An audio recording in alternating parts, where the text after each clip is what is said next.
Working on your bike at home can be awesome. Admittedly, there can be some conundrums. We're going to run through and chat through with some real legends about the most common mistakes that home mechanics make.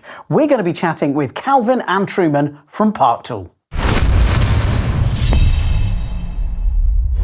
Hello to you both. Welcome to GMBN Tech. How are you both going? We're going great. It's going well. Going well. How's it going with you? Yeah, good. Yeah, just flying solo today because someone's on holiday, which is a joyous thing, out on their bike, enjoying themselves. But yeah, I want to kind of like get down to kind of like what you guys think are the most common mistakes that people make at home on maintenance, on bikes. What's your experience of it? Well, we've had to talk about this, and there's plenty of mistakes that anyone can make. Mm-hmm. And what we're hoping before we get into this, we hope you learn.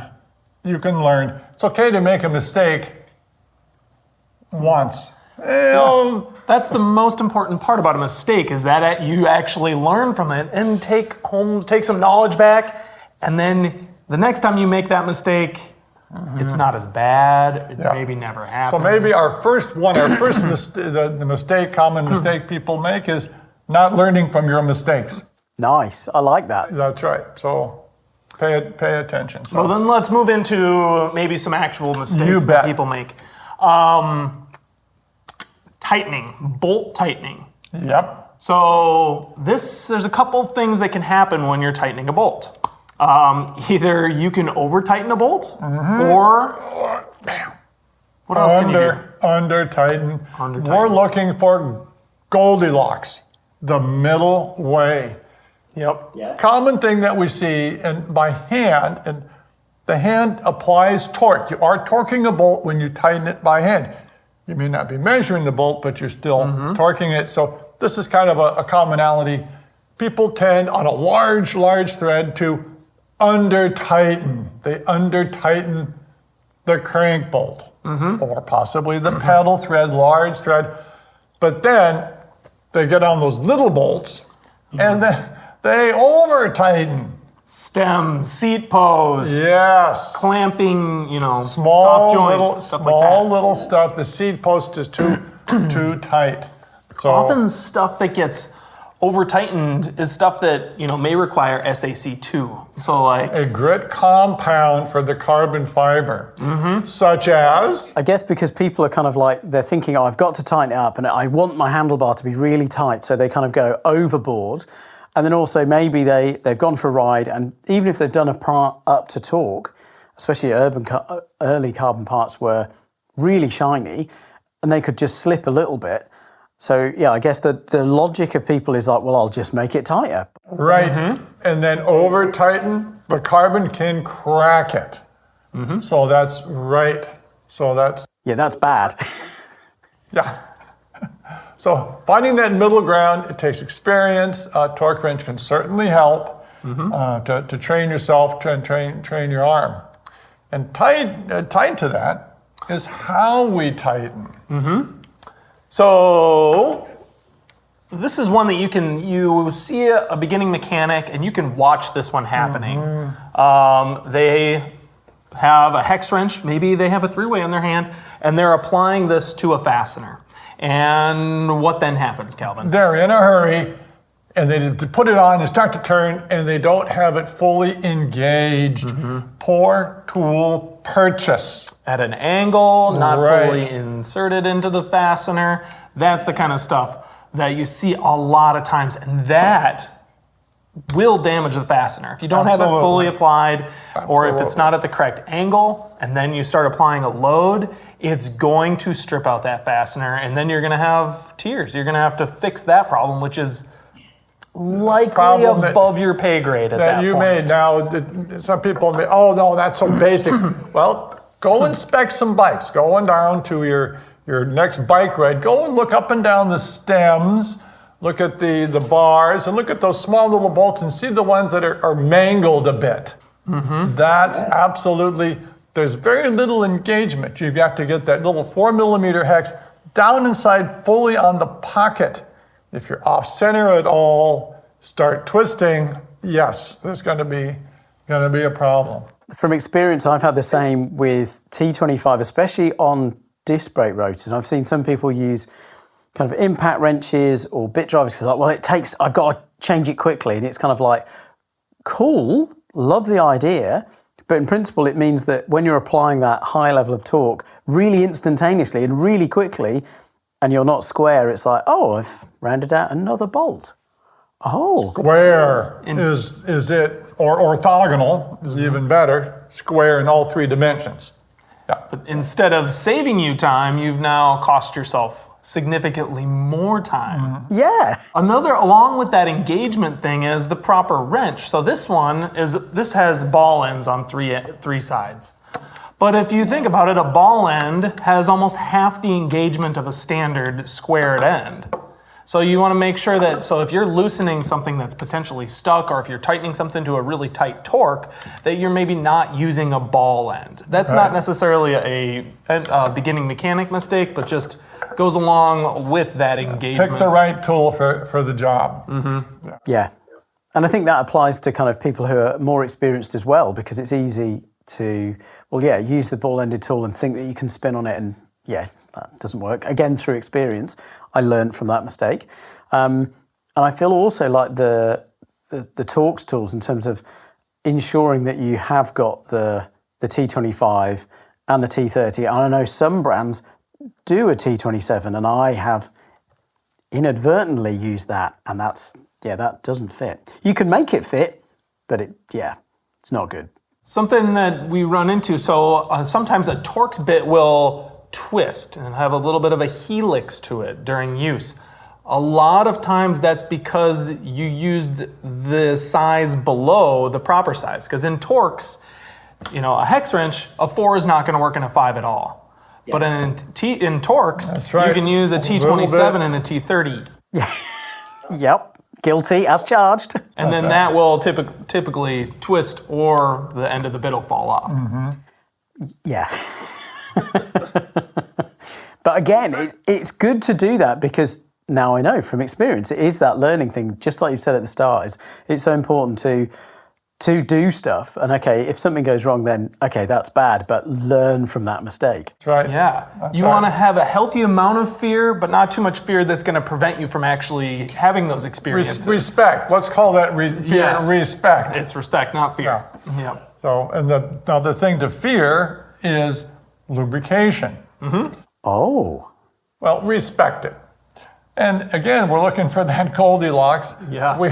So a common mistake we sometimes see is people over lubricating, and especially with the lube. And the classic, I see people put the bike up or against the fence, and they put on the chain, and they go around, and it is just dripping down all over the bike and onto the ground and the rim. Yes, you've got plenty of lube in the chain. And I think it's really good, I think the drip bottles from lots of different brands are really useful, because you can then get the single sort of half size, little pea-sized drip on maybe every other link, or every link, or every fifth link, roller I should say, not link. But I think it's when you have the aerosols where it can get really quickly out of control, because people are like, well, it's quicker. And again, it's that thing of it feels like it should be a quicker process, much like using an impact driver to get rid of chainring bolts, or using a drill at low torque. But eventually it just takes longer, because you have to wipe off all the excess grease. You have to kind of degrease bits that weren't greasy or lubricated before, if you just spent a little bit more time doing it. The oil, the lubrication on the outside of the chain doesn't do anything. It's what's on the inside that counts. That's where the rollers and the action is. It's on the inside. So, but the other side of the coin here, lack of lubrication. Some people over lubricate, some people will under lubricate, and then you're going to wear out components quicker. Your bike's going to be louder. The number of races I've done, and people come up, it's so terrible now. It really sounds terrible. It's just horrible. And what's happened? Is it out of adjustment? Can you adjust the barrel adjusters? Well, no, the barrel adjuster doesn't add lubrication. So simply oiling the chain, you can touch the chain. Your hand comes up looking like, nothing there. Well, if it's wax, you'll still feel some wax. You'll feel something. Okay, that's what they like. But totally dry, we throw some lube on it, wipe off the outside. Boy, that's a great adjustment. Well, call it what you want. It's lubrication really helps things run well. So, but the right amount. And the correct lubricant. So in some cases, you'll use a light lubricant, or a wet lubricant, or chain lubricant, or grease, or anti-seize, or something along those lines. The correct one is also good, and knowing how to use that. Yeah, but as a basic rule of thumb to sum up, sometimes we're seeing sometimes it's just too much, sometimes it's just too little. So learning that, by paying attention to what you're doing and what you've done to proceed forward. So, yeah. Yeah, and to continue down the extremes, another extreme, which we did touch on in the last time we kind of got together and did a video, overwashing Or underwashing, undercleaning, overcleaning and undercleaning. That's right. That's right. So the overwashing, and sometimes we sponsor some teams, DSM and Visma Lisa Bike and some others, and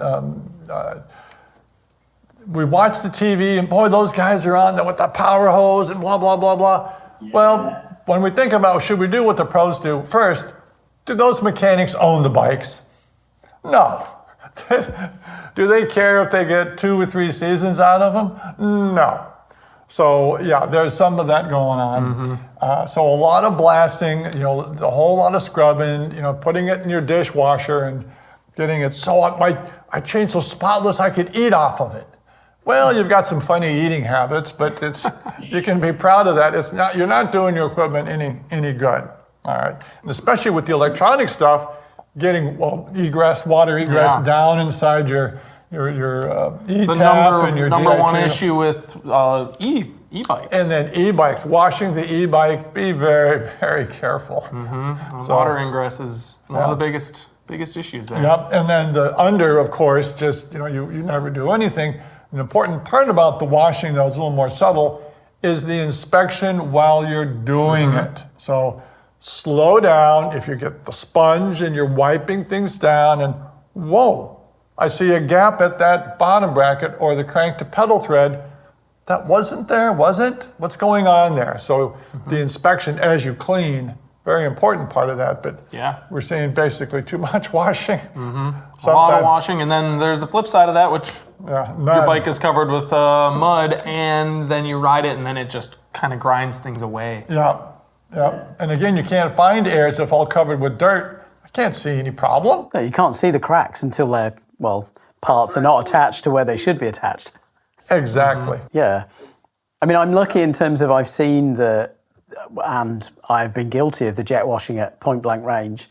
I've seen literally racers' dads basically taking paint off down tubes because they were that close with a kind of motocross pressure washer. It was really impressive. They were brilliant at cleaning, much better than I. It was sort of a joke in the pits when I was mechanicking. I was so bad at cleaning bikes because I thought, I don't want to blast that bit and I don't want to blast that bit. So I'd then be wiping bits of mud off. So I definitely need to learn from my mistakes. But I think it's really easy to see that sort of wonderful headline shot of, the pressure washer going, and then the next 2 or 3 hours where hopefully that mechanic, at least with me and the rest of the team, were rebuilding the bikes, putting in new bearings or refreshing bearings with fresh grease and putting in new headset bearings and doing all of that extra work.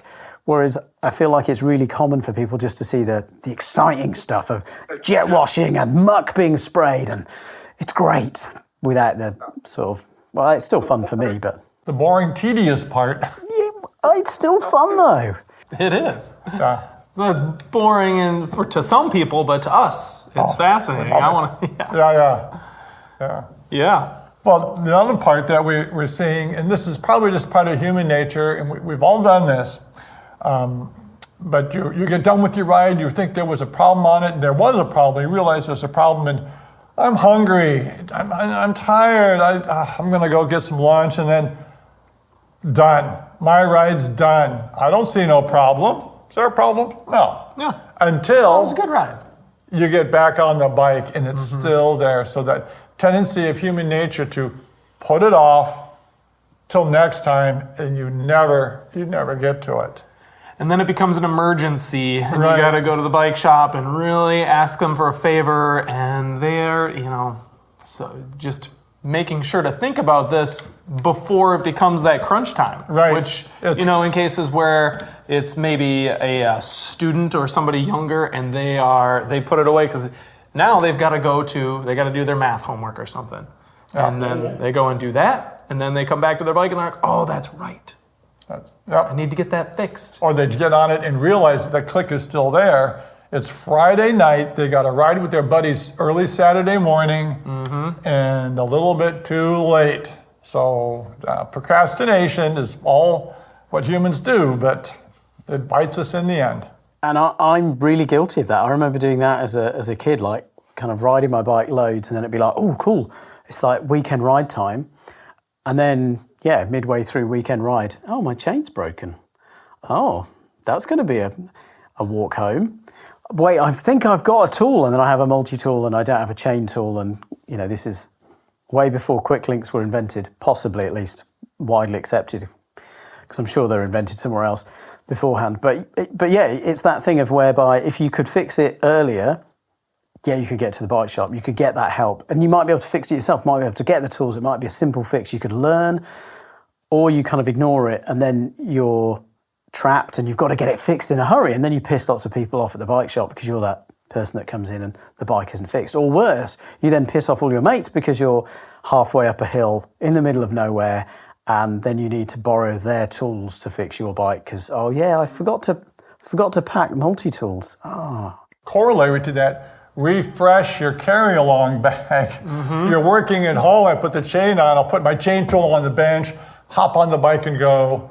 But think about repacking it so before you go. It's complicated. Cycling is a complicated sport. Yeah. Right? Not just your tennis shoes and your running shorts. So. Yeah, and another thing that human nature, we're on that, and kind of forgetting things and procrastinating.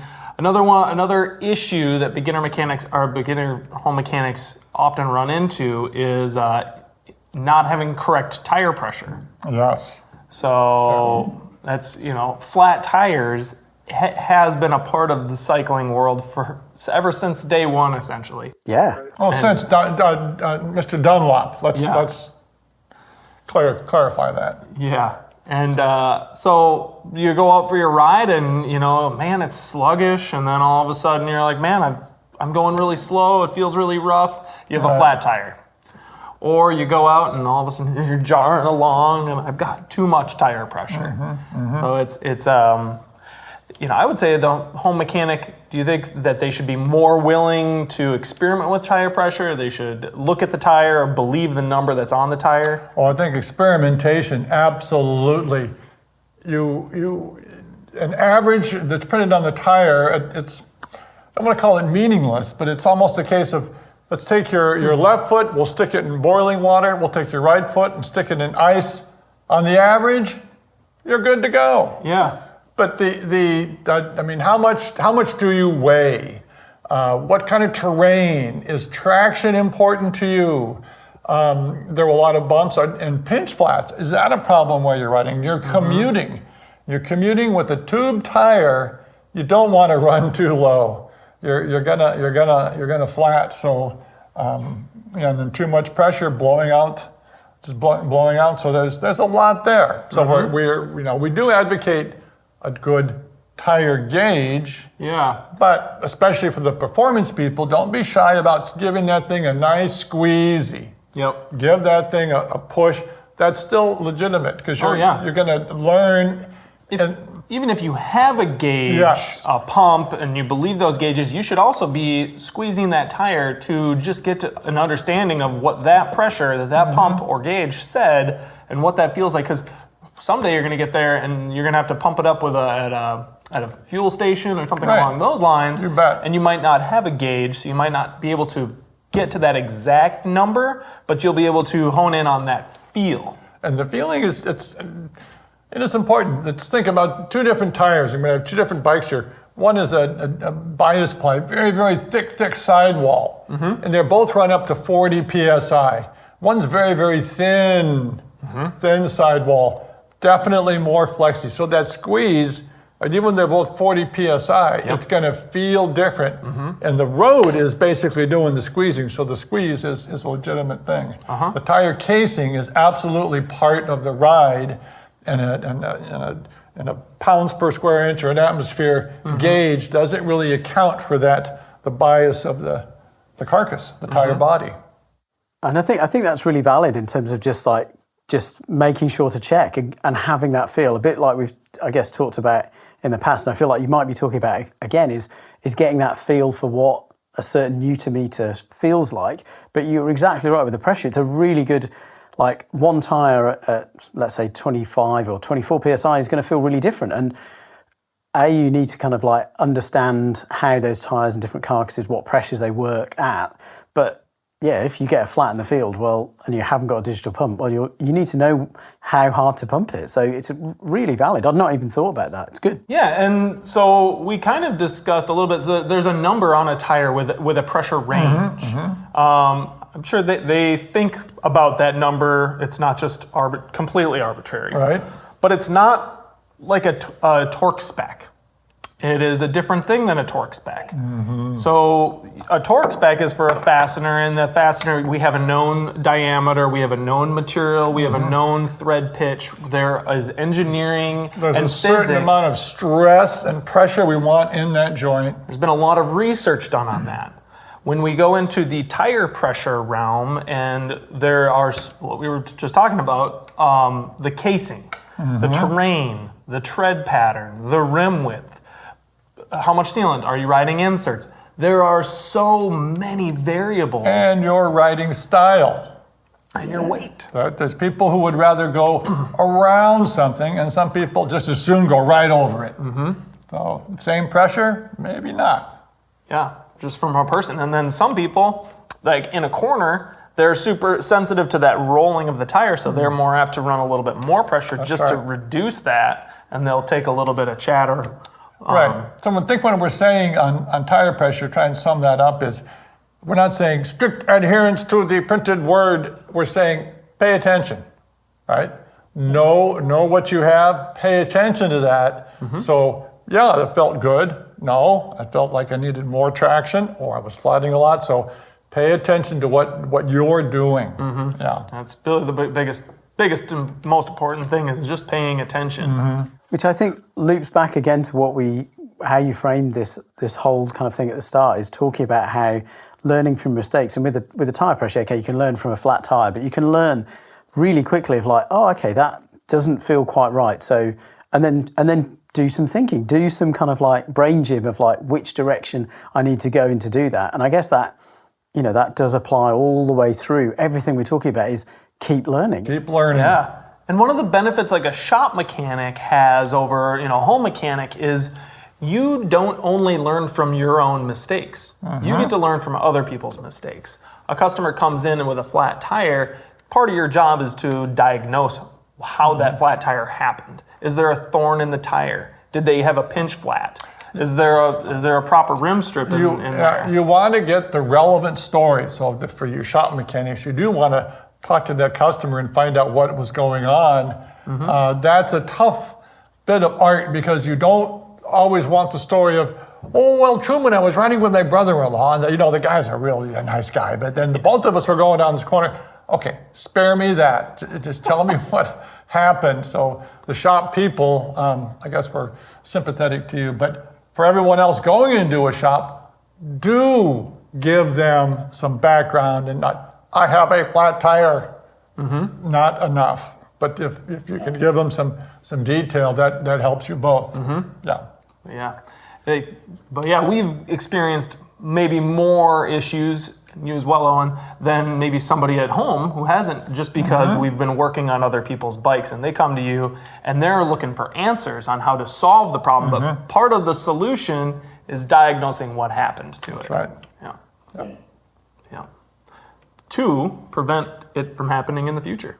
Yeah, so we're back to that kind of like learning through error and learning by doing. And I guess there's some stuff where there's sort of like little warning flags to tell us, okay, like we got close to something going wrong. And then I guess with flat tires, it's sort of easier of like, oh, that's deflating. Something has gone wrong. But there's that feedback loop and we can just keep learning from that. I think for me, and maybe for you as well, that's why bikes keep pulling me in and just keep me so sort of like focused on them, is there's so much learning, and every product and everything that goes wrong or goes right, you can pull a learning from it, and it's just continual learning. It's just brilliant. Continual learning. Yeah. That's what we want to hear. And new experience and new feels and stuff like that. I kind of want to go back to something that we talked about in this conversation. And you kind of we're talking about being on a ride and having forgetting your multi-tool. And then we just talked about bikes kind of moving forward. One of the things that's been popping up more and more recently is in-bike storage. And so I was talking with a coworker, Andy, the other day, and people are redesigning their bikes just to add. They're keeping the same geometry, almost the same bikes in a lot of ways, boxes. But they're putting the box on there. Mm-hmm. So we got to talking about it, and we've all used on-bike storage or in-pocket storage. But sometimes those are too convenient to borrow from. And so then you borrow the tool, and you have it, over there, and you need it when you're on the trail. Mm-hmm. And it's like, if you get your bike with the in-bike storage, and that's where it belongs. And that's, I feel like, something where the bikes have learned a little bit about certain people's, human habits. nature. Yeah. I feel like there's a couple of brands that do bottle cages with a multi-tool on the bottom. And yeah, I bought one, and I was like, oh yeah, that's great. Well, that'll do me. And then it's a bit like, I think I've got a park frame pump on one of my bikes, and then I realised that, oh yeah, that's great. And then I went out on another bike, and then went, oh, I haven't got my pump. Right, I need to get another. So you're right, and I think that thing is, if you've got like a storage box on your bike, if you haven't got the same bag and you switch it all the time, okay, well, yes, we're forcing you as mountain bikers to buy more parts, but make sure that you've got your quick links, you've got your spare tubes, you've got your tyre boot. I think that's one product that I keep returning to, and I feel like it's like a gold standard product from Park. And this probably sounds a bit like an advertorial, but lots of people, even in our office, I'll say, oh yeah, cool, have you got a tyre boot? And they'll look at me like I'm like talking about, I don't know, like some kind of shoe. And I'm like, no, like it's really good. Even if you're running tubeless, if you have that catastrophic flat that puts, a 2.5-inch hole, that tubeless sealant can do near miracles, but miracles it can't do.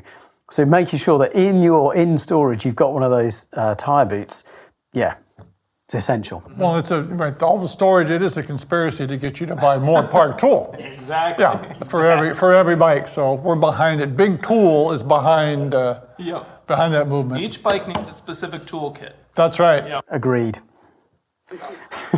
Well, in actual seriousness, either they need their own toolkit, or you need to have an efficient system from keeping a toolkit that you can move from bike to bike to bike, or carry along with you in some form or fashion. And again, trying to maybe summarize a little bit, but like we talked about learning, be sure and take on the ride one of the most important thing, that good buddy who knows what they're doing and carries the stuff and loves to help. So I need a tire lever? No, I got Truman. Let's go for a ride. Yeah, let's go for a ride. Yeah. And you had a problem, they push, oh, give me that bike, I'll get that. Oh, good. That's why we brought you. Mm-hmm. So thanks so much for being here. Thanks for all your input. And if you've got any questions for Park Tool, let us know in the comments below.